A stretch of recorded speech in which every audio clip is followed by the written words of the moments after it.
Hey everyone, welcome back to the channel. This is an incredibly interesting project, one that promised to revolutionize the skies, but it never happened. Today we are digging into a helicopter that really should have made it. We are talking about the MD-6XX, a sleek, high-tech concept unveiled by MD Helicopters back in 2017. It was supposed to be their answer to helicopters like the Bell 407, the H-130, the AW-119, which is what I fly, and more recently even the Robinson R-88. But instead of becoming the next big thing in either EMS, search and rescue, law enforcement, it just sort of disappeared. Most of the info in this video will be coming from Flight Global, Rotor and Wing International, or MD's original press releases. Links will be in the description below if you want to check out all the sources. So stick around, because by the end of this video, you'll know exactly what the MD-6XX was supposed to be, why it could have been a game changer for EMS specifically, and how it's a cautionary tale even for legacy manufacturers. Let's get into it.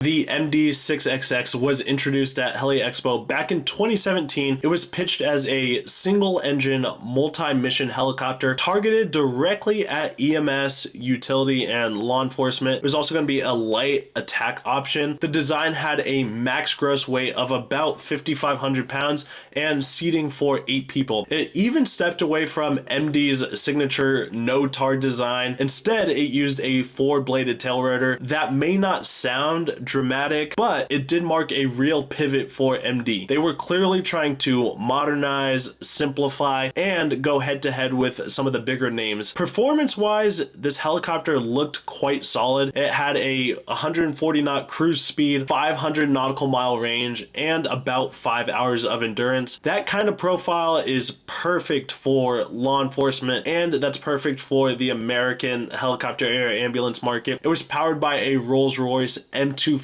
engine, which is quite reliable, very proven, and it's widely supported. Inside, up front, it featured a Genesis glass cockpit, which is what I fly right now. It also had a 3-axis autopilot. They also upgraded the rotor system with the S411 blades, which improved lift and efficiency. So in terms of tech and design, this was going to be a modern, top-of-the-line helicopter. This wasn't just like a recycled airframe with a new paint job. They were genuinely trying to make a leap forward. Now let's talk about the EMS or helicopter air ambulance angle, because that's what I do and it's my favorite. In my opinion, this is where this helicopter could have done some real damage and made a real big impact. The cabin was larger than the MD 500 series, big enough to comfortably support a stretcher, a nurse, and a medic seat, and all of their necessary gear. That's something that the MD 500 just can't really do right now without some serious compromises. You also get a 5-hour endurance and a 500-mile range,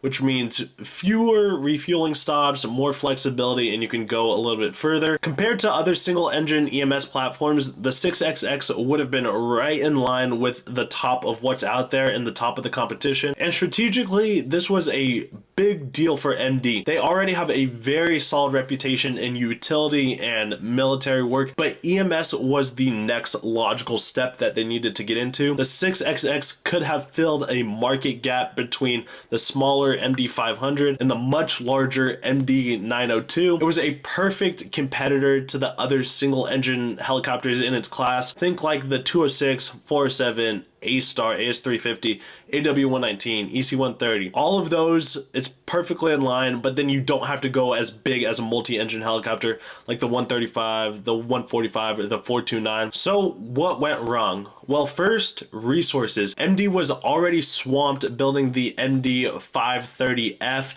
which is a military version of their helicopter. Their engineering and R&D teams were maxed out, and the 6XX just didn't get the manpower or budget that it really needed. Secondly, there were delays. They originally targeted certification in 2018, and then they pushed that back into 2020. Then attention shifted over to the MD-969, which was a newer helicopter, an armed military helicopter.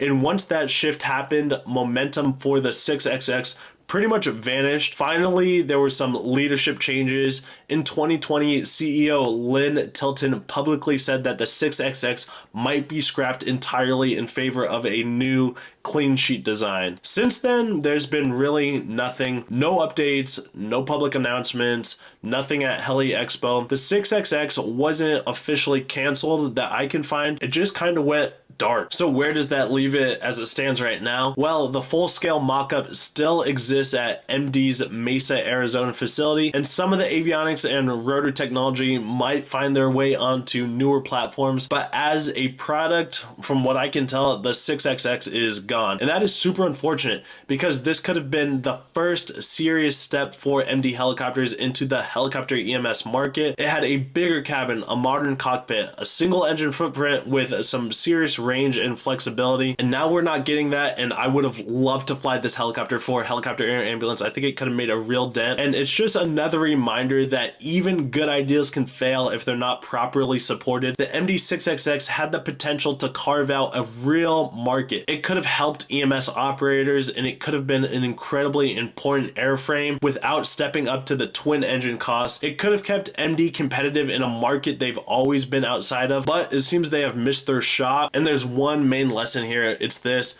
innovation doesn't matter if you can't execute. And honestly, this should serve as a cautionary tale, because if a major manufacturer like MD with decades of experience and an existing product line and real infrastructure, if they can fail quietly and completely, it makes you wonder, what about companies like Hill and Robinson with their new helicopters as they attempt to break into a brand new market? Putting your name on a project does not guarantee success. Even when you've been around for decades and everything looks good on paper, sometimes the wheels just don't leave the ground. To this day, I have not flown an MD helicopter, and I would love to. I just think they are so cool. As I have flown bigger and larger helicopters, something about the MD helicopter has continued to speak to me, and I want to go do that. And I think if the MD6XX actually came to market and they were able to do this as an EMS platform, I would have loved to fly that. But thank you for watching. If you want more videos like this where we take deep dives into aviation projects